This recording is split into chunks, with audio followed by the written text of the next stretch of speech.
Tonight, one of the oldest churches in Rhode Island is getting ready to close its doors. Officials at the 290-year-old Episcopal Cathedral of St. John in Providence tell Eyewitness News they hope the closure is only temporary.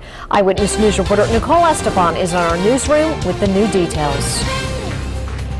The church is the fourth oldest in the diocese, and for years they've seen a drop in attendance combined with a rise in costs, a mix that will force them to suspend their services. That's where the Mary Chapel is over there. Deacon Barbara Maystock gives Eyewitness News a tour of religious history. The Cathedral of St. John in Providence has stood in this spot for nearly 3 centuries. The cathedral, you know, it has such a sense of history. History that may be nearing its final chapter. Faced with financial instability and a drop in attendance, the chapel has decided to suspend its services. You don't have the population to sustain it anymore, and it's just been getting more and more so every year.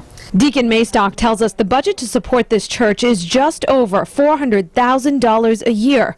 They're lucky if they see half of that coming in. This recession has really hit people in a very hard way, and choices have to be made. When it comes to attendance, we might see 120 people on a good Sunday. A drop of more than 50% in the last decade, with a new bishop to be appointed in the fall, and irreplaceable 17th century opulence, the cathedral itself will stay put for now.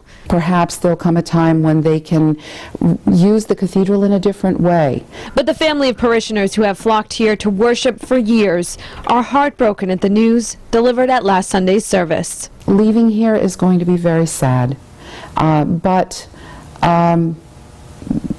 as we like to say, there's always that Easter moment where we have new life. So we'll just have to wait and see. The final service will be held on April 22nd.